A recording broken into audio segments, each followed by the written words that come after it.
fiction, science fiction, horror, fantasy, crime, LGBT, thriller. You have now entered the House of Mystery with your hosts, Eric Shapiro, David North Martino, John Copenhaver, and Al Warren. Heard on KCAA 106.5 FM Los Angeles, 102.3 FM Riverside, and 105.0 AM Palm Springs. We're back. Now joining us, Paul Francis. Welcome to the show. It's my pleasure. Thank you for having me. Yeah. I came across you, I think, on Facebook, and I usually don't do all the setups for the show. So, okay. Well, and then if it's something I'm really interested in, then I'll kind of listen and watch and kind of, go forward and ask a person if they'd be interested. And sure. So, now let's talk about you. Where did you start out? Like, now you're doing a radio show yourself, like I see it on Spreaker. So, where did it all come from? When did it start for you being a medium? Well, actually, I can take you right back to the age of 5 years old, where now let me just sort of preempt what I'm about to say by saying I am an old Irish Catholic boy. And not only was I an Irish Catholic boy, but my uncle was the bishop. So in Ireland, having a bishop in your family is the same as having royalty. So it's very, very, you're sort of, you have to be kind of reverent all of the time. So there's a lot of pressure on that concept, but it was always good pressure. It was never bad. So what I didn't know I was doing. So I would just talk about people who were in the room. Who, as I saw them, they were, as far as I could see, they were sitting there. I was acknowledging them. I was connecting with them. Nobody else was, but I didn't realize nobody else was. I was just talking to them like someone else in the room. So this happened from the age of 5 onwards, and I would get premonitions. I would get what I refer to as heads up, be aware of, that kind of thing, every now and again. And in one night, around about the age of 8, 9, 10, something like that, I had this really serious premonition where I was lying in my bedroom, and then I just saw these flames start going up the wall, right across the top of the window frame. Of course, I thought, that's not good. So I screamed out. My grandfather came hurtling into the room. What's going on? What's going on? And I said to him, the flames, and he was looking around the room looking for these flames. And as soon as I shouted the flames, they disappeared. They just went. However, 3 days later, obviously the family had been talking about this, but 3 days later, where my uncle lived in the city of Armagh, where we lived, the exact same thing happened, but this time it was real. The flames went up the side of the wall of his apartment, and right across the roof space, exactly as I had seen them. And they were lucky enough to be, they were just aware and got out of the building. And that's when it really started for me. It kind of left me as I grew into my teens. Although whilst I grew into my teens, I was drawn to martial arts in a big, big way. I didn't know why. I was really big Bruce Lee fan and stuff like that. But I realized I was more interested in the spiritual side of the martial arts rather than the actual fighting. I wasn't really interested in competing or fighting or combat, but more about the Zen, the inner strength, the chi, that kind of thing, the mind and the discipline. And at the time, I had no idea what a medium was. I had no concept of spiritual development. I had no idea other than being a Catholic boy and getting on and working and living and blah, blah, blah. And of course, that led me into the 80s. I was really interested in the martial arts. I kept on studying long hours, 7 days a week. And again, more interested in the Zen discipline rather than the fighting aspect of it. And then I up sticks and moved to the UK, where I live in Cornwall now, which is the bottom of the UK. And I was introduced to mediumship. And at that time, I had a music career which had been going really, really well. And I just knew that that wasn't where I was supposed to be. So I was married, and my wife and I at the time, we were not getting on too well. And we decided to part. And literally, crikey, 3 weeks maybe after we divorced, I was sitting in my home, and her mother appeared in the living room right in front of me. Needless to say, that was a shock. So, now the funny thing about that is, Al, is that she didn't like me while she was alive. Yeah. So I thought, yeah, okay, this is not going to be good. So she said to me, tell Sue, who was my wife at the time, tell Sue I'm watching over her. And I went, no. And she said, tell Sue I'm watching over her. I went, it's not happening. I said, the woman took £250,000 house off of me. You know, she's left me broke. No chance. Can't stand the cow. You know. So the thing is, this went on for 3, 4, maybe 5 days, and eventually I just started hearing. Oh, by the way, sorry. 2 days before I started hearing this music in my head, I started seeing this gentleman standing behind her, upright, kind of a stocky gentleman with his arms crossed, and he was looking at me like really not very happy. And I started hearing in my head, I know a song that'll get on your nerves, get on your nerves, get on your nerves. I know. And it was going constantly, and I thought, okay, I guess I got to do this. So imagine you've got to do this now, Al. You've got to pick up the telephone to your ex-wife and tell her that her mother, who's now crossed over, is in your living room. Yeah. Yeah. And everybody's listening to my voice tonight, or our voices tonight. Put yourself in that position. Yeah. So I had to pick up. I picked the phone up and I said to her, hi. And she went, and she was really abrupt, really kind of still had anger in her voice. And I said, right, okay, okay, look, I know we're not getting on too well at the moment, but I'm going to say something to you. I'm going to give you some information, and then I'm going to leave you alone. So I said to her, your mom's here with me right now. And she shouted at me. She goes, I don't think that's very funny to you. And I said, well, do I sound like I'm laughing to you? And her mom said to me, tell her I've done something with the picture, with the photo. I said, so she's telling me to tell you I've done something with the picture, the photo. And she says, what do you mean? What do you mean? And this went on for 4 or 5 minutes. And I said, look, she's just telling me to tell you she's done something with the picture, with the photo. So I heard my wife walk across her home. And next thing I heard her give her almost like a scream, sort of like a silent scream. And I went, what's that? And she goes, and on the side of my ex-wife's house, she has a big sideboard with loads of pictures on it of family members. And the only picture that had been turned back to front was the picture of her mom. So I said, look, there's another gentleman here. I'd never met this gentleman, never seen pictures of him. So I described the man to her. He's standing looking at me like this here. And he's giving me this really kind of evil eye kind of thing. And she giggled a little bit. I said, all right, you think that one's funny? She goes, yeah. She goes, that's my dad. And I'd never met her father. Her father had passed long before I'd ever met her. And I'd never even seen pictures of him. And then she went into tears. And I said, well, look, I'm going to leave you alone now. And I put the phone down to her. About 3 days later, she rang me up and she said, do you fancy a cup of coffee? And I said, yeah, I do, actually, as it happens.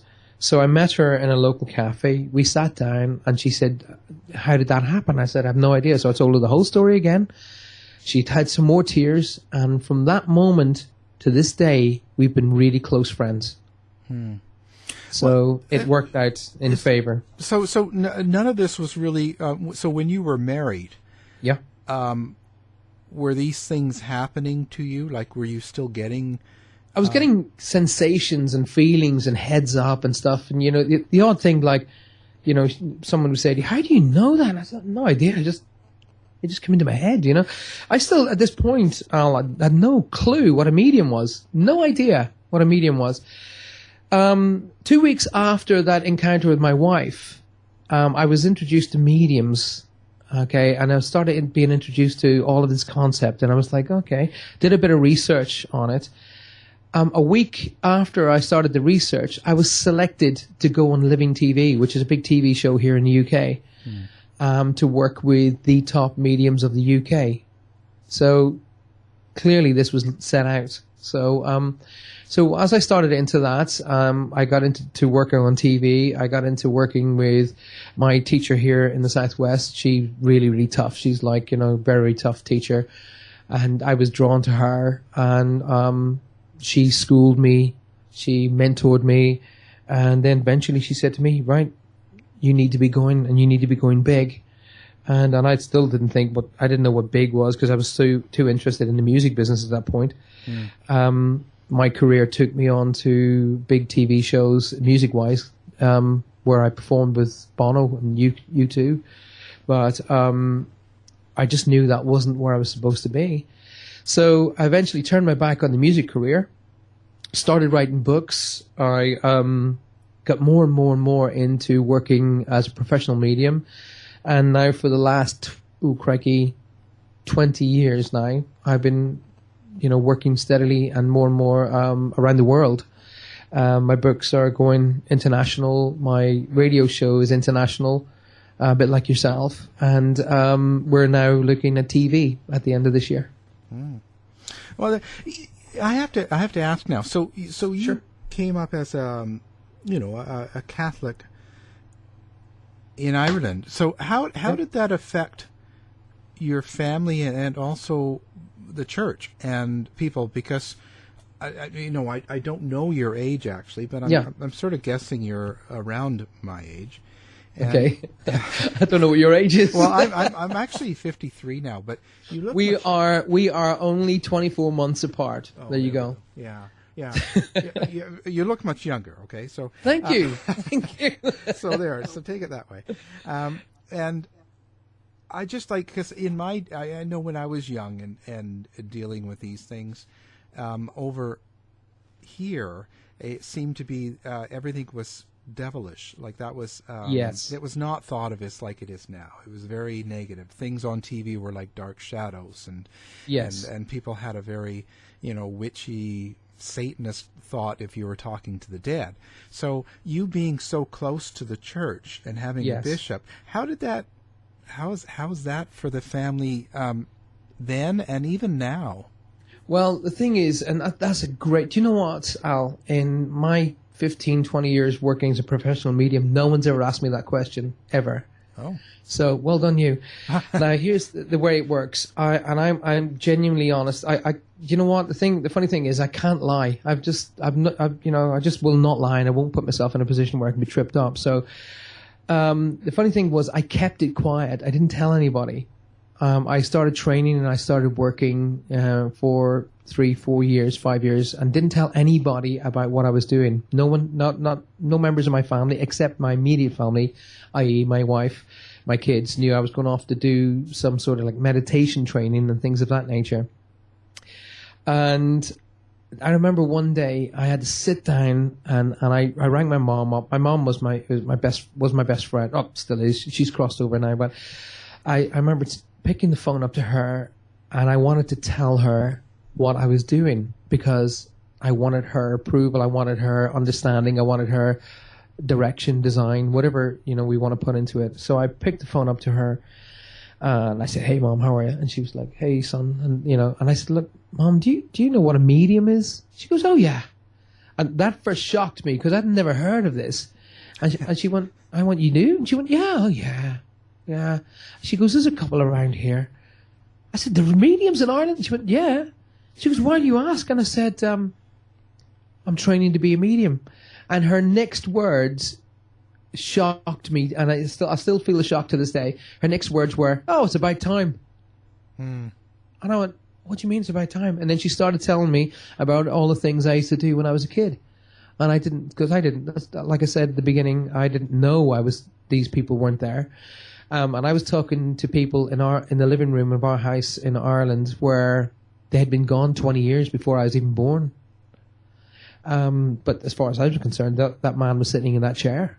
I was seeing him clear as I would see anybody else. And he was talking to me and he was smiling to me and he had a lovely warmth about him. And his name was Hugh.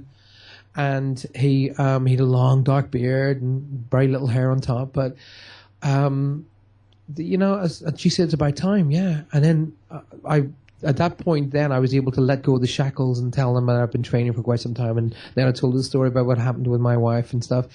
And she goes, right. She goes, now get on with it and make it happen, and make the world understand that it's okay, that the world will be fine. And I did. I threw my whole heart and soul into the job. And I see my job, Al, as not spooky, not ooh, anything like that.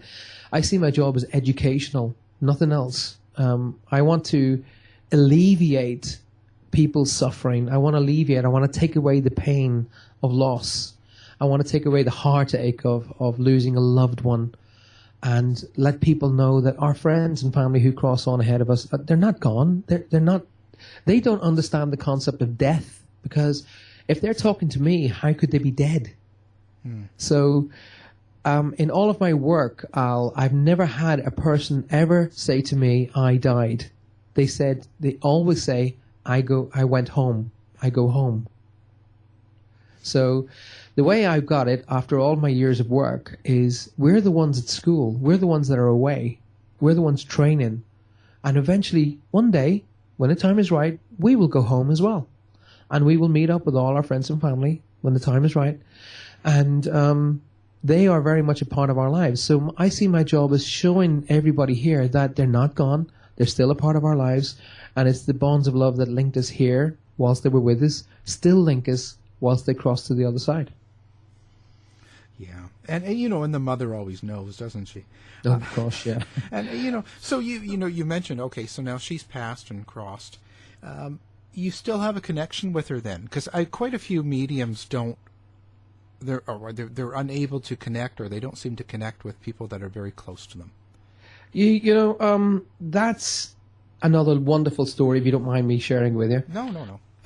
Now, being a professional medium, when my mom crossed over, when she passed away, I was really angry with all my spirit friends and guides and people of that nature, and I was really angry. I mean, proper angry. And I said, don't ever call me again. Don't ever use me. Don't even contact me again. You didn't give me the tools to help my mom. Why should I help anybody else? I'm not doing this. Don't ever contact me again. I will never work again. I will never help anybody again. And that was the anger of losing my mom. And I understand that now. She was my rock. And I'm looking at a picture of her right now as I'm talking to you. And the thing is, then she came to contact me. She contacted me via dream state, which we refer to as visitations. And I couldn't handle it. I ended up sitting on the bottom of my bed crying and sobbing like a little girl. And so the next time, about a month or so later, she did it again, and she did it a different way. This time she, I in the dream state, I was back at one of my aunt's houses in Ireland, and we were all just having a family meeting, as you do, just catching and checking up with each other. And the phone went off in the house, and my aunt looked over to me and smiled, and she goes, "It's for you." I went, "For me? How does anybody know I'm here?" So I went and picked the phone up, and it was my mom, and she was going, "Hi, it's me." Again, couldn't deal with it, even though I'm a professional medium. I ended up sitting at the end of the bed, sobbing again, couldn't deal with it. Third time, she came through to me really, really tough. She came through, we were back at the hospital where she passed away, and she was in her cancer was so bad that she couldn't leave the hospital. She was there for 3 weeks before she crossed. Anyway, so during the times when they were changing her, getting her prepped and giving her meds and things, we would always go down into the cafe and have some food whilst they were, working with her. And so in the dream state, I'm in the cafe and I'm looking over, and she comes walking over to me, but her right arm is missing. And I said, "Hey, what happened to your arm?" And she said, "Well, it was either keep the arm and die or lose the arm and come home." So I decided to lose the arm. And I said to her, "Oh, wow, okay, so you can come home." And she went, "Yeah." And I said, "Shall I get the car?" And she said, "Yeah." So I went to get the car in the dream, and that's, of course, when I came out of the dream. And it was the first time that she'd contacted me that I could actually deal with it. About 4 days later, I met up with my brother. Now, my brother is beyond the word agnostic. He does not believe in anything at all. And I told him the dream, and he went, "Yes, I'd understand that." And I went, "What are you talking about? What do you mean you understand?" And of course, being so close, I didn't really grasp the message. And he pointed it out to me. My mother's favorite saying was, I'd give my right arm for that. And I thought, do you know what? I was so close to that dream, so close to that message, I didn't see it. And my mom was saying, I'd give my right arm to be with you, but I can't. I'm here, but I'm safe. And it was from that moment forward that I was able to deal with it. Now, the rest of my family members in Ireland have all followed me now. And when I went back, I did a one-off weekend tour in Ireland a few years ago. I was really scared. I kid you not, I was really, really scared about that. And I remember walking on stage shaking, and I could not believe how well received it was. It was like, a rock star returning. And from that moment forward, my family keep coming to me going, I didn't realize you were a medium. Wow, that's cool. And they're very, the whole concept of mediums and psychics now, the veil of darkness is kind of being pulled away. The church's hold, the normal Christian church hold on all of this stuff is starting to be let down, and priests and people of the church and the cloth are beginning to see, hang on, these guys are not enemies. They're actually helping. They're actually creating that space in people's hearts and minds where they can return to spiritual guidance. And I tell everybody everywhere, it doesn't matter what denomination you belong to, as long as you're enjoying it and it brings you comfort and happiness. That's important. That comfort and that happiness and that space of mind and soul will help you move your way through this life. So do it. Right. I mean, we all have a path to God somewhere. Yeah, sure. So how does that work then? Like, for your religion, has it changed anything on how? It has. It's changed my mind dramatically about a religion. I do mean dramatically, Ella. The whole. Well, I don't like to offend anybody. No. And everybody will have their ideas and their thoughts, bearing in mind that I'm coming from a very strict Irish Catholic background. I now know that that religion is not the right concept. Oneness, togetherness as one soul is. Religion divides where spiritual connects. So I don't ever say to anybody, you should not be, whatever denomination they are. I say to them, you should be, as long as it brings you peace, comfort, and happiness. Me personally, I believe in God. I believe in the angels. I believe in heaven. I just don't believe in denominations really anymore. We all go to the same place. We all work onto the same leader, if you want to call it. God. You want to call it Jesus, Mary. Those guys all were real. They all existed. But I never. I mean, obviously being a nephew of a bishop, Jesus never once said, I am the Son of God. He said, I am a Son of God. So that feeling, that concept of dealing with all of these people and having to sit down in front of clergy on many, many occasions and them telling me I shouldn't be doing what I do. And I'm saying, well, why do you think I shouldn't be doing what I do? They went, because God forbade it. And I said, it says in the Bible, it said in the Bible, spirit shall speak through man. It says that in the Bible. I think it's Ecclesiastes. It says spirit shall speak through man. And I said, don't you think maybe spirit might be speaking through me? What do you think?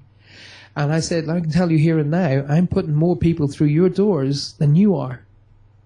I'm bringing comfort to more people's hearts and minds and getting them through the darkest times of their lives so that they can open up their minds and hearts and souls and be one again with everybody else.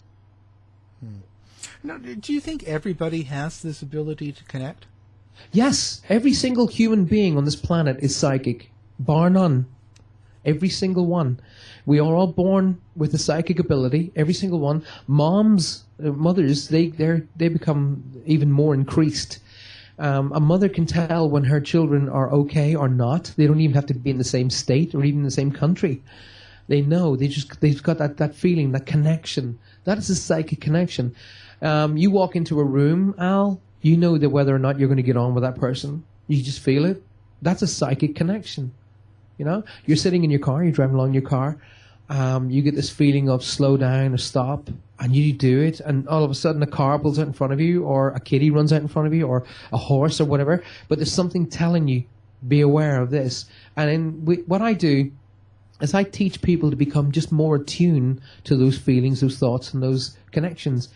I tell everybody everywhere, whether I be on TV, whether I be on radio, whether I be on stage, one-to-ones, group sessions, whatever, I tell everybody, you don't need mediums. You can do it yourself. Just be patient, open up, and be aware of the connection. Be connected to that love that you had before.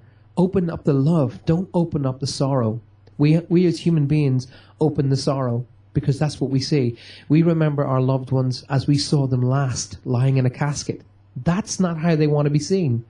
They want to be seen as the person who used to bounce them on the knee, or used to be the full of joyous, the one who led. You know, that's how they are, who they are now. They want to be remembered that way, not a person or lying in a casket, you know, lifeless. So what I try and teach everybody is to say, they're still around you, they're still part of your lives, they still see what's going on, and they're still helping you. But here's the big thing, Al, they're not here to live our lives for us. That's our job. Okay? People keep coming to me saying, I just need guidance, I need guidance. And I'm saying, you're getting guidance, you're not listening. That's the key here, there. And so with death, how do you see it after we pass on? Mm-hmm. Is there a reincarnation? Is there something that we go to afterwards? Or yes. Okay. Absolutely. Totally. What do you see that as? Well, everybody has their own opinions of heaven. Mm-hmm. And this is the one I love. People always say, I go up to heaven, right? But actually, you don't go up to heaven. You go to heaven. You go to Nirvana. You go to wherever it is that you like to call it. But it's only depicted as up because we want to rise to the level. So it's depicted as up that way. There is a space. There is a place where we go to. We are drawn to. There are thousands, and I do mean thousands of documented NDEs, near-death experiences, where people have all come back and all stated what they've seen, and there's too many similarities to prove otherwise.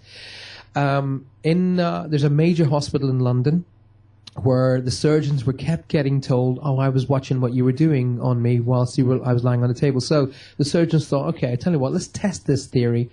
And they started putting letters and numbers on top of the operating lights. So the theater lights that are shining down on theater, they started putting symbols and numbers and things like up on top of those. So people were able to come back and tell them exactly what was up there. So they were going, right, this is just like too spooky.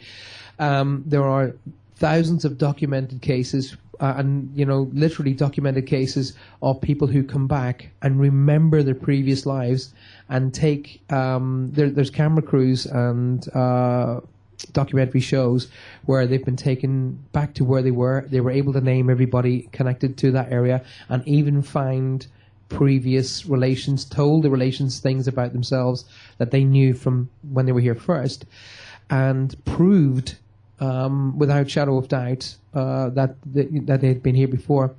One of my previous managers, she was in her home. Her son came up to her and said, "You're not really my mom. You're only looking after me this time."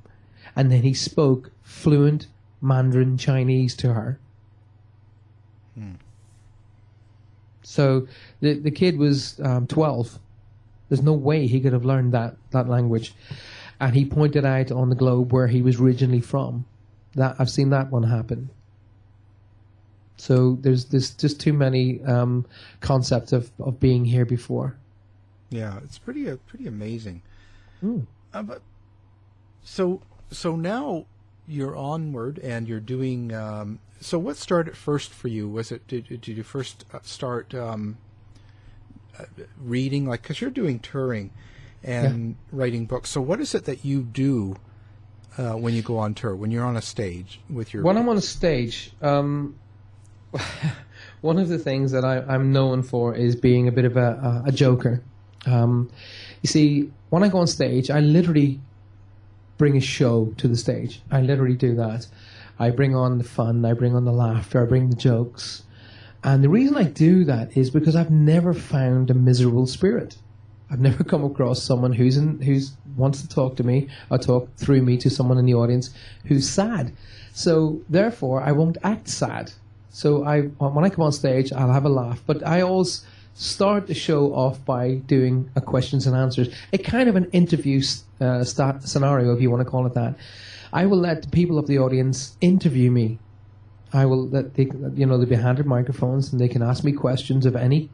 I don't preordain the questions, and I don't, I get a lot of people saying to me, you've probably heard this before. I may well have heard it before, but not from you. So that's the way I look at it. And people, just like your good self, asking me questions now, they will ask me, how do you know there's a heaven? How do you know these people have crossed over? How do you know da-da-da-da? And we refer to that as being, we call it evidence. Now, evidence of our friends and family who've crossed over are not necessarily the big billboard evidence things, the big things where they turn up and they speak all reverent and that kind of thing, because I've never had that, okay? But the little things, like, for an example, they may say to Al, we saw you drop the teaspoon in between the two chairs this morning, and you were like, are you kidding me? I've come all this way to talk to you and you're telling me that? And I'll say to you, that's one of the biggest messages you can ever get. And you'll look at me going, a teaspoon? And I'll go, yes. What you're looking past you're not looking through the concept. You're looking at the concept. Looking through the concept means I was standing beside you when you did that. Right. That's the message. The message is, I am here. I'm very much a part of your life. I saw you do that. That's a huge message. Rather than you going, a teaspoon. I remember one night. Being on a stage somewhere, I think it was in the middle of the UK, and this message came up, and I just kept seeing these cabbages all around me, and I'm thinking, you're kidding me, right? I've come all this way, and you want me to talk about cabbages? So I just, wherever I was drawn in the audience, I said to this guy, I said, why am I surrounded by cabbages? The guy started howling with laughter. He said, you've got my dad. And if I hadn't have told him what I'm seeing, and I just mentioned the word cabbage, he would never have made that connection. So the idea is I go on stage, I never lie. If I went on stage, Al, and I didn't have any connections of any kind to anybody, I wouldn't lie. I would just say, listen, I'm not making any connections right now. Let's talk about the idea. Okay, let's talk about what you want to know about mediumship, about spirit, about spirituality, about ghosts, and I'll go through all of the concept. And usually when I start doing that, bang, click, click, click, click, in comes all of the energies, and I'll be drawn across to someone somewhere in the audience, and I will start just delivering a message. John Edward, you guys have got a great medium in your country called John Edward. Yes. Yeah. Crossing over John Edward. John Edward taught me. He said, "Hey, Paul, you're the mailman. Deliver the mail. Don't read it." And that was one thing that I learned from him, big style. And I then just get up and I become the mailman, and I just deliver the mail to the people in the audience. But I do it with fun, with laughter, a little love, and there's a few tears, but tears are a good thing. Tears are the release of the anger, the release of the tension, the release of the stress. And usually when we get past the tears, we're able to get on and live. Right. And so you never come across any of the you were saying negative. So what's your thought on demons? I have to get into that then. Sure. Well, my dealings with, right, you see, I think there's a lot of perspective involved here. In 20 odd years, I've only came across what I would refer to as a true negative energy once, literally once. I have come across energies who are not happy. Okay, I use this scenario when I'm working, whether it be on stage or wherever medium I'm working through. I will say, I'll give you one word, Alan. I'll give you the word poltergeist. When I said the word poltergeist to you, what do you think? I think of the movie, actually.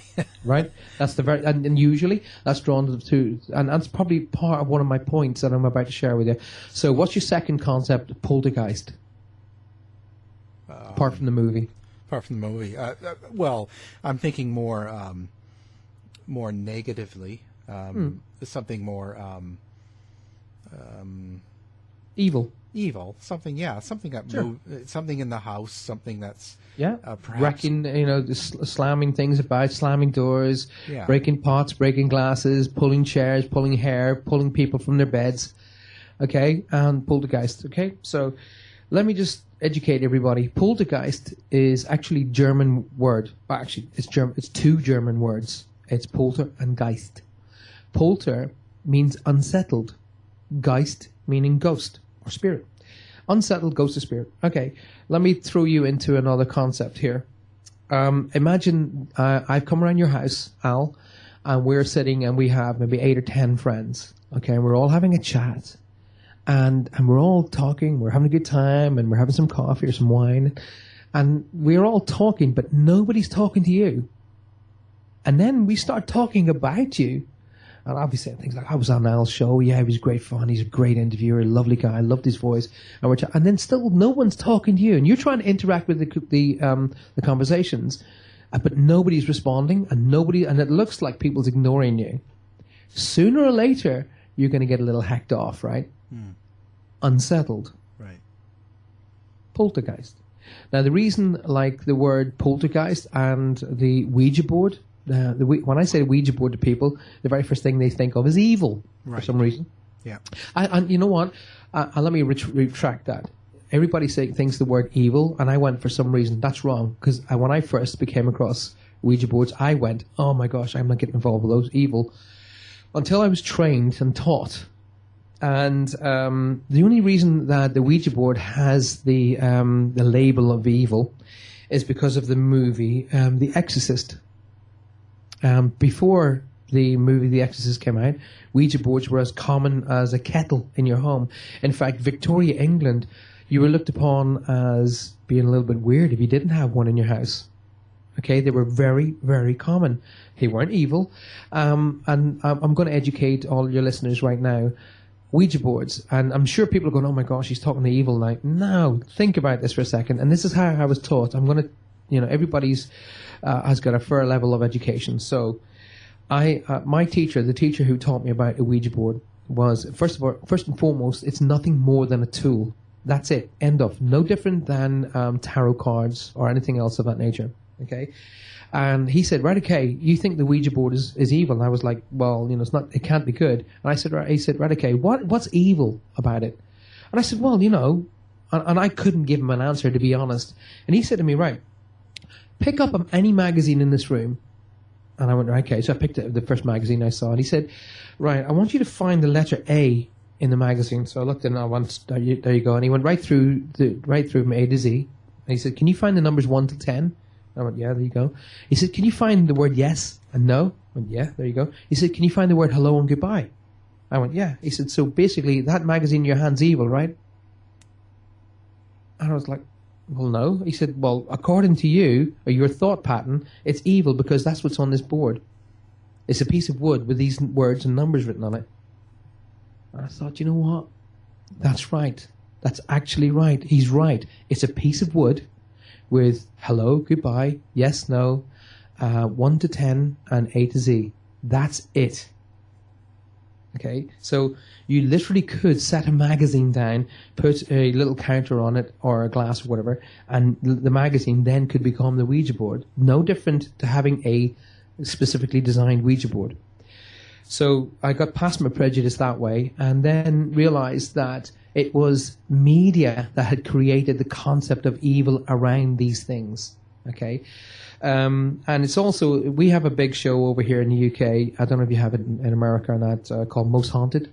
Yeah. Actually, I know Kieran O'Keefe quite well. Oh, you know Kieran, good. Yeah. Tell Kieran the next time you see him, when he wants a proper medium, to give me a call. Okay. That being said, a good friend of ours sadly passed last week, Colin Fry. Yeah. So we send him and his family our wishes and our love. But the whole concept, when people talk to me, isn't that a rubbish show? And no, it's not a rubbish show, because two things. One is it's now opened the minds of all of the people in the UK and around the world to the concept of ghosts. Okay. Number two, it's now made the whole concept of ghosts and spirits a little bit more digestible to the average person. Okay. And number three, I say to people, okay, if we're sitting in a room and there's a medium there and he has 5-6 people around him and he does a reading for each person in the room, how many times could you watch that show? Literally. How many times? And people will be like, well, 3, 4, exactly. So the show has to change. They have to make it move. They have to add things to it. And on the odd occasion, yes, they do have to maybe bend the rules slightly to make it that much more watchable. Okay, there has to be the screams. There has to be things being knocked over. There has to be, these sounds that are no more spirit than, a brick. Yeah. But it keeps you locked into that show. And then you go and tell, oh my gosh, did you see this happening? And then they'll tell their friends, blah, blah, blah. And all of a sudden you have an audience. So can we really knock that? It's like the news. I say to people, the other concept is the news. All right, why do we always get the negative news first and the positive news last? Why is it not the positive news first and the negative news last? It's just what sells. It's what people want to see. What sells, exactly. It's what sells, what people want to see. People get the negative news, and do you know what? 9 times out of 10, people watch the news all the way through because they know at the end of it there's something good coming. Yeah. So, and that's why we have these shows. And Kieran O'Keefe's a great guy. He's very down to earth. He's very he probably won't remember me, but I have met him. Yeah. I've worked with Derek on Living TV and Derek at Korea. We had to have not he and I didn't have words, but a lot of mediums in the UK, and he had words. Yeah. When he was getting possessed every 5 seconds, we were like, "You're making us look stupid. Stop doing that." It doesn't. And people were going, do you get possessed like Derek? No, that's not real. Please believe me, that's not real. Yeah. So, but Derek is in his own right. He's a great medium. He's a fantastic psychic. He had a show called the Antiques Ghost Show. I tell everybody, watch that. It's brilliant. But anyway, say that. That's good. Well, yeah, that's how it goes. TV always sort of has to do that. So, it's entertainment. Yeah, I love radio because it's the theater of the mind. Right. That's what I love radio, because you yourself and I do with my show. We send out the thoughts. People put the pictures into play in their minds. Right. I love theater of the mind. Yeah, it works the mind. Yeah. It works the mind, but it's that much more interactive as well. I mean, to put on an interactive TV show, it's very costly. So it's rare. But people can interact with you and I here tonight immediately, instantaneously, whereas it can't happen on TV. Right. Unless it's it's a live show being filmed live broadcast, or excuse me, there's an audience there where you can interact with the audience. The show that I have planned, Reach Across, will be a more of a talk show rather than another psychic show. I loved John Edwards' Crossing Over. Loved it. Great show. Yeah.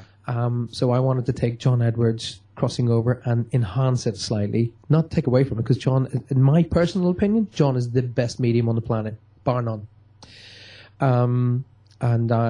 He's done so much for mediums all over the globe. And my hat's off to the gentleman. He's a brilliant guy. But I wanted to take it a little bit further, just a smidge further. So with regards to Reach Across, the idea being is it's more of a talk show. So I will open the show as normal, and we'll talk about various bits and pieces. Then I'll have a guest, and that guest each week will be a specialist in a specific field. And let's talk about, say, for example, spirit painting, okay? Because there's a good friend of mine called Patrick Campbell, and he's just amazing what he does when he's linked into spirit. And so the crew would then go out with Patrick for a day and work with him and see him working and film it. And obviously for TV purposes, that has to be condensed down to like a minute, 2 minutes, whatever, 3 minutes. Then that would be shown to the audience. Then Patrick will appear on stage with me. We'll talk. We'll interact with the audience. The audience will interact with him. There'll be questions back and forth. He'll probably do a painting. that kind of thing. And then the show will finish off with me doing actual reads for the audience. So the show will move constantly rather than just seeing somebody being read constantly. And then the idea being that each week we'll have a different specialist in a specific field who then can open the audiences up to different concepts of the whole world of spirit rather than just mediumship. Wow, that sounds great. Well, Thank you. When you got that plan to come out? I'm sure you understand. Yeah. The planning and the organization and the legalities of all of this stuff is just so. It's like trying to walk through mud. Yeah. But hey, we're not going to get. We're going to do it. We'll get there. Oh, It'll be there. And the idea for it is to be filmed toward the end of this year. fantastic. That'll be good. No, that's good. It's nice. It's something fresh. Yeah. And Well, we put it to Living TV. They said, "Great, we like that idea." So they've given us a go ahead to shoot what we refer to as pilot shows. So we're going to shoot 3 pilot shows and bring it to them. And what they'll do is with their own directors, and they'll turn around and go, "Well, we like this idea, but how about we do this? How about we do that?" That kind of thing. And that's okay. They're professionals in their field. They're not Living TV for no reason. So they'll turn around and say, "Well, how about we do this? How about we do that?" I'll either go, "Yeah, that's a great idea," or "No, I don't want to do that because of these reasons." And I'm sure the end result will be a quality show. That's the idea. yeah. Oh, yeah, yeah. As long as they don't change your hairstyle too much. And Oh yeah, okay. Well, if they can get rid of the grey, I'm quite happy. yeah, no, they could do that. That's it. That's it. And so you're also now you're releasing a book. Yeah, my next book is due for release in October. Yeah. Okay. Maybe tell us a little bit about what Sure. that is. Sure. It's called The Power Within. This book has been specifically designed for digital. It's the first book I've written purely for digital release. The reason that is it's a faster medium to be able to get to people. People are these days using various tablets of this design, and they can download the book instantaneously. But I wanted to take that concept a little bit further, and I've added in 3 meditations. So there'll be pages you get to in this book that there'll be a meditation. You just click, and you'll hear me bringing you into a meditation.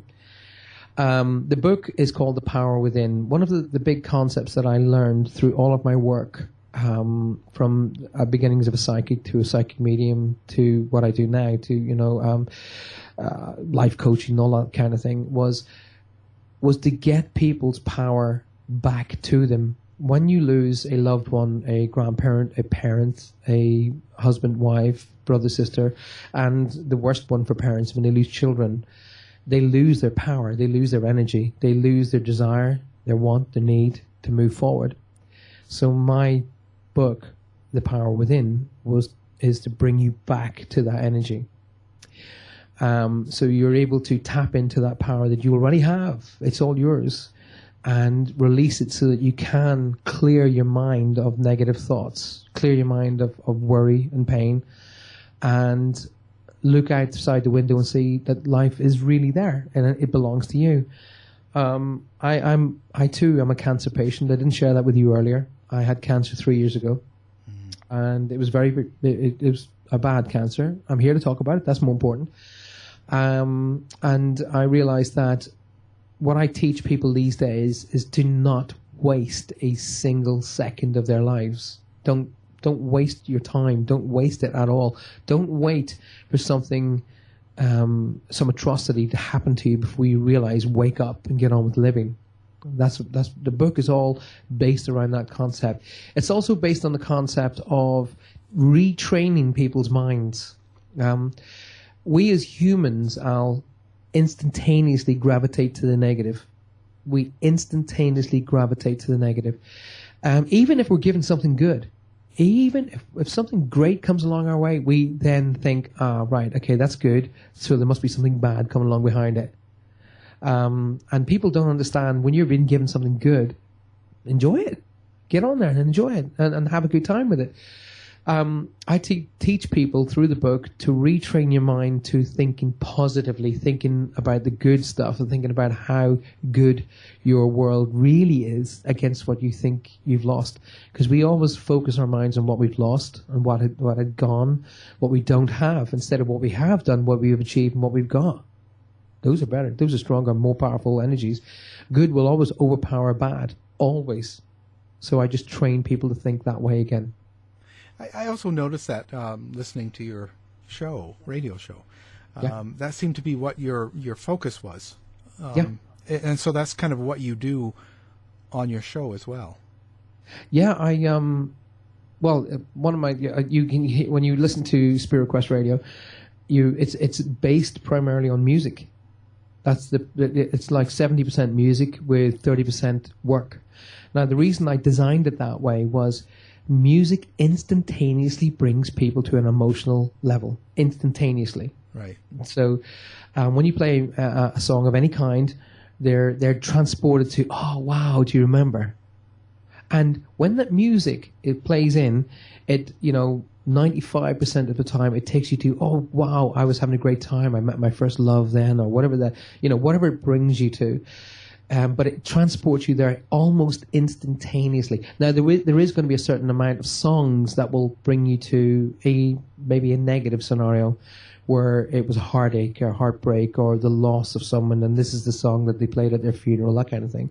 But that isn't a very, very low concept. So the whole idea was to bring the music in and lift people's spirits that way, and then continue to lift them and lift them higher. And then again, you notice it's I just react to people asking me questions, and we do readings on the show, and we interact as often and as much as possible, so the show flows really. I can't believe when I'm on there, 3 hours just rockets past.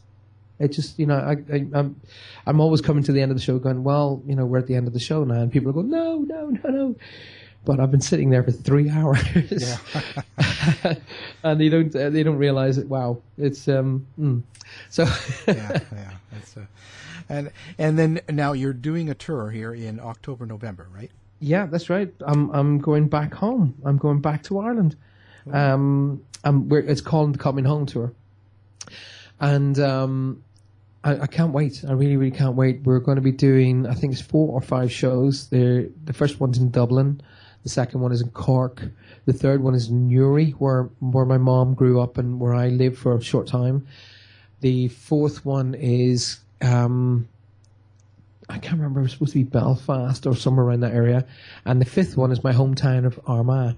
And so those dates and times, places are going to be all up very soon.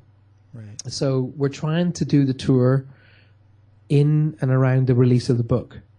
So it's all kind of like, it's kind of complementary to each other. So I'll talk about the power within on the stage as well as do the work, so it'll help people as much as possible. My whole idea is to lift people up out of the mire, out of the negativity, and point them. One of the little things that I tell everybody, Al, is think about this on a logical basis. When you're standing there and you're looking at the ground, for every second you're spent focusing on the ground, you're missing a second of sunshine. And why do it? Yeah. Oh, yeah. So true. How do you feel about Ireland now and going home? Like, you must have seen a lot of changes over your time. Yeah. Do you think a it's massive good? amount of changes. Yeah. Well, do you think it's gone in a good direction? Or you? Yeah, I know. Funny thing about it is, I love home. I still refer to Ireland as home, right, even though I live here. I've lived here in Cornwall longer than I lived in Ireland. Now, in the essence of time, over 51 years, I've lived here 28 years than I lived in Ireland, but I still refer to Ireland as home. So, I go home semi-regularly. It's not the same place. It's not the place I grew up. But then again, that's going to be the same for everywhere around the planet. I only realized recently, and I started laughing when I was told this, that Ireland is the mecca for technology. And I was like, yeah, right. You know, because when I grew up in Ireland, we still had horse and carts, you know. And I'm now been shown that Dublin and in the area is actually the mecca for technology in Europe. And I was like, wow, okay. So when I flew over there last time at Dublin Airport, I just didn't recognize it. I was just like flying into a city. And I was able to get from Dublin Airport to Armagh, where I live, inside of 2 hours. That was unheard of, you know. It took you the best part of a day to get from one end of Ireland to the other when I was a kid. And now you can do it in 2 hours. So although convenience is great for people who live in Ireland, for those of us who go home, it's kind of ripped some of the heart out of Ireland. So I want to go home. I want to do a tour with all of the people over there and get to meet the people again and show them that, you know what, the whole world, well, show everybody, not just the people of Ireland, that the whole world is made up of people. Okay? And each one of these people are one being, and one being will all go back to the same place. So get on and live, and leave all the rest of the rubbish alone. Yeah. Yeah, look forward. Yeah. Get on and live. Every single person on this planet, we will come into this world the same way, and we'll leave this world the same way. Surely we should start from that concept, surely, really, right. and move forward. I'm a very big... a big sort of advocate towards looking at life in a fair and honest way. I really, really have a big go at, especially, you know, being a cancer patient and seeing the price of medicines for cancers. I can't understand how governments and pharmaceutical companies can charge for this. You know, wait till one of their family members have the illness, and then turn it around and say, well, you want to charge, you know, $15,000 for a course of medicines when it didn't, you know, okay, it costs to produce in the first place. I completely understand that. But surely the drive for mankind to work forward as a race is far more than trying to fill your bank account. Mm. Oh, yeah. No, I agree. So it's a constant fight, you know. Yeah, I'm a big advocate of that, and I work hard to bring fairness and understanding to as many people as I possibly can, and just say, come on, you know. One of the things that I coined, and I don't mean this as an, oh, you can't say this. One of the things that I teach people is I have a thing I refer to as the Christmas effect. Now, there are a lot of people out there who don't believe in Christmas. That's cool, I don't mind. But what I say to people is, you know, on Christmas morning, which do you prefer? Do you prefer opening a gift that someone has given to you, or do you prefer watching someone open a gift that you've given? And usually it's like, oh wow, I prefer watching the gift. So when you see that person's eyes light up, it doesn't have to be Christmas, by the way. It could be a birthday. You know, it could be a wedding. It can be whatever, bar mitzvah. But once they open the gift and their eyes light up, how do you feel? You feel elated and warm and loving. And I call that the Christmas effect. And I say, well, why do you have to wait to Christmas to have that? Why can't we do that every day? And we can do that every day by one single act of random kindness. One single act. And it doesn't have to be a gift. It doesn't have to be a Porsche. It doesn't have to be, you know, a string of diamonds, a watch. It doesn't have to be anything like that. It can be quite simply opening a door for someone. Say, here you go.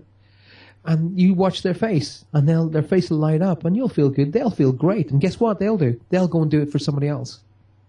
And you're driving along in your car, you slow down, let someone else pull out in front of you. They give you a big hands up, wave to you, say thank you. They're feeling great. You're feeling great. And guess what? They'll do that for somebody else. Yeah. And that drop in that ocean, that little drop into that pond, that ripple will go all the way out. And guess what? You created that positive ripple. How much of a good day are you going to have? Mm. You're going to have a great day. That's all part of the power within, by the way. It just, you know, and then it's true. It seems so much harder for people than to be negative, cut the person off in the car. Yeah. You know, it just, it's, and that passes on just the same as a good. Like, so when you do something bad to someone, you kind of, it keeps going, you know? Yes, it does. It's not. It does. You you set a chain reaction in that way as well. You can actually choose. Well, let me just preempt that again. You first and foremost, let me get this out, and everybody needs to get this in their head. And this is real. This is not made up. This is not, wiki spiritual stuff. This is real. Every single human being chooses their emotional state. So when people say to me, "Oh, he made me feel," or "She made me feel," I went, "No, they didn't." They put a concept in front of you. You chose to put the emotion in place with it. That's fact. End of. Yeah. You chose it. It's like me ringing you up tomorrow morning, Al, and say, "Hey, Al, good to talk to you last night." And you'll go, "Yeah, good to see you, Paul." And I'll say to you, "Al, I'll tell you what I would like you to do today. I want you to feel bad all day. I want you to feel terrible all day today." And you'll go, "What?" Just, I want you to do that. I want you to feel. You'll probably put the phone down on me. Okay. Yeah. If I reverse that and I say, "Hey, Al, do you know what? It was great talking to you. I loved your show. Thank you so much for giving me the time. You're a great guy. You know what? You deserve to feel brilliant all day today. I want you to feel fantastic." You're going to go, "Yes, I will," because you choose that emotion. So when something happens to you, literally happens to you, take a second, just go, then think about the thing. Okay, does it need negative emotions? Will the negative emotions help you or help a situation? Or will the negative emotion actually inflame the situation? And we go into the concept of mountain out of a molehill. Yeah. Literally, okay? And another thing that I teach people is, you come home and you open up the phone bill for the house. And you look at it and you go, "My God, $500. And you went, what? I'll tell you what, you start screaming, you shout, you bounce around, you start blaming people, because that's what we do as human beings. We look at the kids and go, "Which one of you guys is on the phone? One of you guys 1-900 or 1-800 numbers and blah, blah, blah."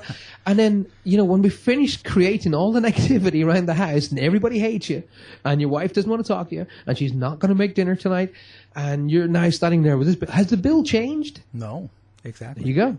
But what have you done to the household? Yeah, you made everybody upset. Well, everybody hates you, okay? And it wasn't your fault in the first place. So you look at the bill and you think to yourself, "Hang on a second, $500? Now, the phone company may have sent you the wrong bill. Did you think about that for a second? No. Let's look at the logical aspects first.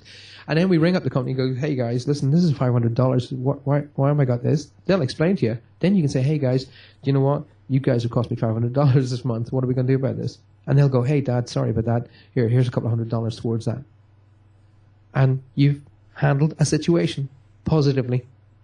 One thing I'll also say to everybody in every occasion is, what did you learn from that situation? Good or bad? Good or bad? Especially bad. What did you learn from that situation? What was it that came out of the situation that now enhances your life, not makes it negative? So look at whatever the concept was, whatever happened to you, what did you learn from that situation? And take what you learned forward. I agree totally. I live with the same sort of idea, and I actually promote the same sort of thing. Great. I can't always seem to get people to jump on board. Well, see, people are still under the concept of hooky. They can still refer to it as hooky. Like positive mental attitude stuff. That's because their mind is trained negatively. It's as simple as that. Yeah. Their mind is... Okay. A very, very tiny, simple concept. Okay, I'm going to put this to you as a man to man. Okay, right? You go out with whomever you go out with, and you go and you have a beautiful meal in a beautiful restaurant. Beautiful meal. The food is phenomenal. You eat to the point you think, "I cannot eat anymore." Okay, the company is fantastic. The conversation is wonderful. The atmosphere of the restaurant's phenomenal. Okay, and you have a great night. Okay. You go home, you sit down in front of the TV, you switch on the TV, what's the first thing that happens? Well, it's I don't know. The first thing that happens. You got to eat. Your mind's going, "I should be eating. I'm in front of the TV. Oh, right. Yeah. Pull up. I'm in front of the television, so therefore I should be eating." And all of the messages coming up on the TV are going, hot dogs, cakes, confectionery, as you say in America, candy. Yeah. So your mind is going, da da da da da. I should be eating. So you go, Right, I need to go and get some food. So you get up and you walk into the kitchen, you make yourself a sandwich or whatever you get. But you've just had a beautiful meal. How could you be hungry? So in this, I take that concept and say, right, your mind is saying, whoa, all that stupid stuff, all that positive mental attitude rubbish. Really? Okay, why? Why is it rubbish? Think about it. How can something positive be negative? How can it be? It's not. So that's where the power within comes back in to retrain people's minds. Not go, I'm going to look after you for the rest of your life. I will. It's an old saying, you've heard this before, Alan.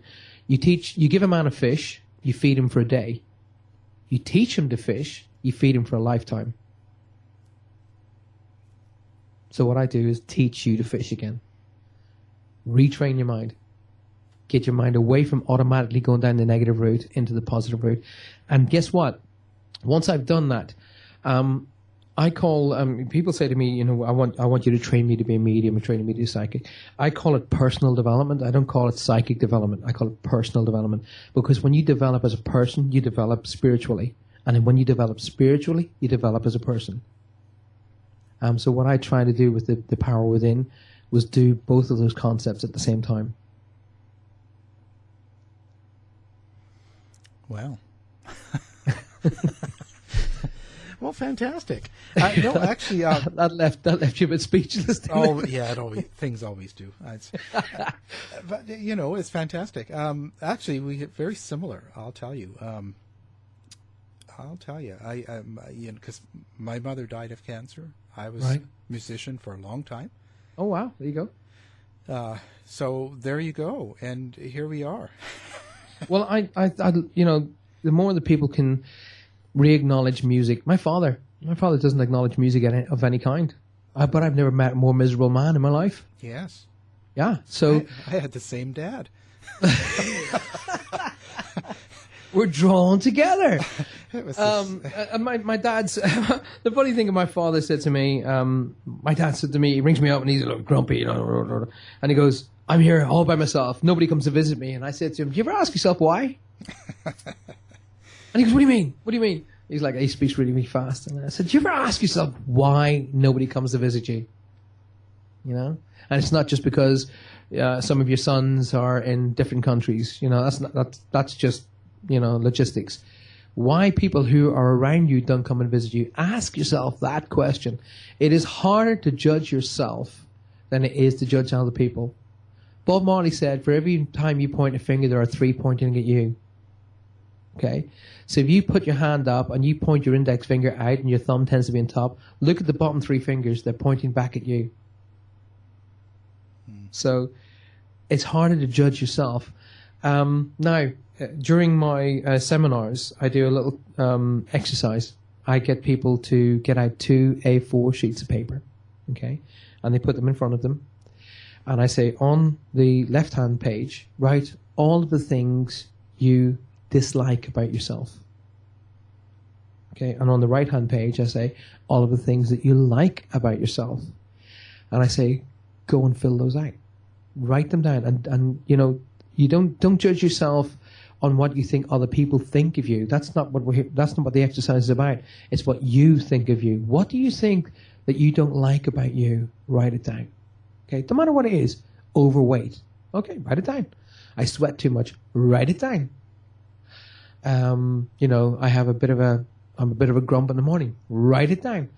And you're writing down the negative things, and then you find yourself being graduated across to the positive side. And you know what? 9 times out of 10, I'll be giving people another page for the positives. Okay? So you're writing down all the stuff you do like and talk about yourself. And again, it's what you think about yourself, not what other people think of you. And you write these down constantly. And then I say to you, right, okay, then you look at how do you feel about the page on the left? Oh, okay, well, I've now managed to get that out of my system. Great. Good move. What do you think of stuff on the right page? Oh, wow, isn't that cool? So, okay, which page do you want? Oh, I want the right-hand page. Great. See the left-hand page? Scrumple it up into a ball, okay? And I'll come around with a basket or a bin, throw it in there, okay? And we'll take it outside and we'll set fire to it. So it's gone. You can't revisit that page anymore. And you're only left with the positives. So every time you're not having a good day, look at that sheet of paper. Put it on your fridge. Put it on your iPad. Put it on your iPhone. Wherever you like. I don't care. As long as you look at it and you think, you know what? I am good. I am worthy. I am great. And I will have a good day. And you know what? Sooner or later, that will become habit. And you'll leave the negatives alone. Well, I might try that. But my left page is going to be a book. You'll be surprised, Al. You'll be surprised at how little you put on the left page. You'll be surprised. And I've done it, and I've gone all out. Really don't like this about myself, you know. And what you find you're writing is cosmetic rather than actual nuances about yourself. You know, I'm a grump in the morning. I'm really I carry road rage, you know, things of that nature. I'm not really good with this, or I'm not really good. But you realize that when you get down 8, 9, 10 items, you realize you're actually starting to cover stuff you've already written. You think, oh, actually, no, that's part of that. And you work hard at getting out the negatives, and you realize that you maybe get half a sheet, literally half a sheet, and you'll be done. And your right-hand page will go on and on and on. And, you know, do that little exercise. Take it out into the garden and set fire to the negatives and let them go into what I say is let them go into the light and they'll be cleansed. Let them go. Okay? And you'll be left with only the positives. So keep those positive pages and keep adding to those positive pages, you know. And I'm kind, I'm gentle, I enjoy life, I enjoy people, I love children, I love animals, blah, blah, blah. And just keep going. I love cakes. You know, fine, right? I'll write it down. I love cakes. I'm a baker. I love to cook. I love to cook for other people. I love to see people eating the food I've done. Great, write it down. And then put it up on the fridge and look at the little things about yourself that you like and focus on those. One of the things that I'm an advocate of, you've probably heard of this, is a thing called The Secret. Have you heard of The Secret? Oh, yeah. Right. I tell everybody on the planet, watch that. Watch The Secret, okay? And learn about you. Learn about yourself, okay? Learn what you're able to do, what your achievement levels are. And by the way, there's nothing that can't be achieved. Nothing, okay? Learn about your own limitations. Once you've discovered your own limitations, you can then choose, or choose not, to get over those. Okay? If you're happy about who you are, great, phenomenal, get in there. Well done you. Teach that to all of your children.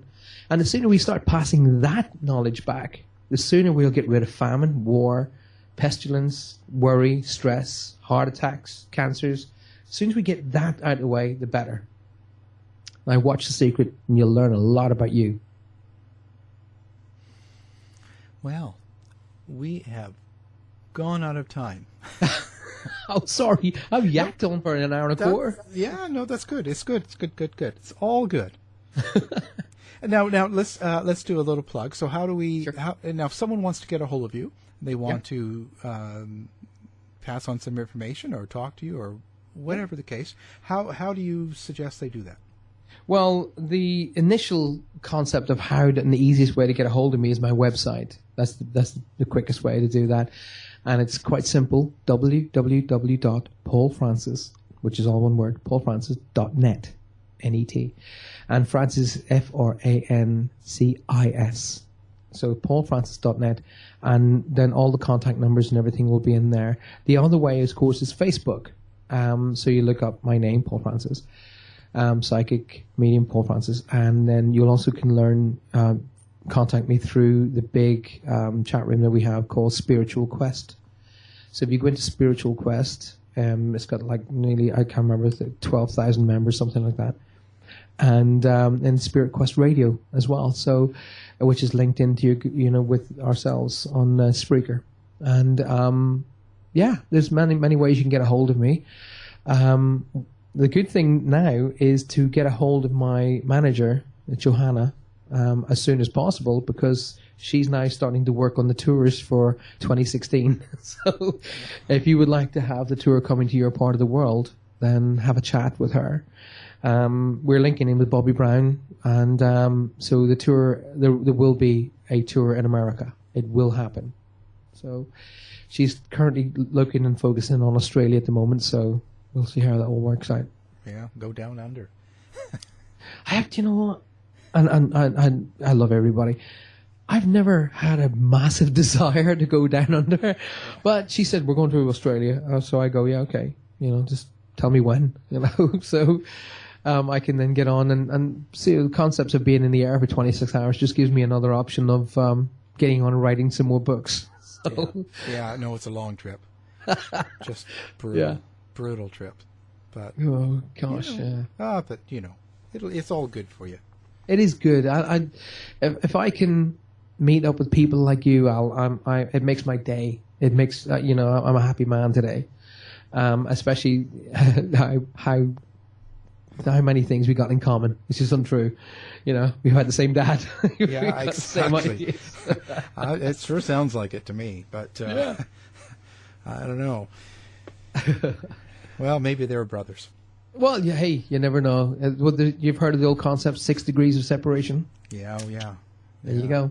Well, it's short, small world.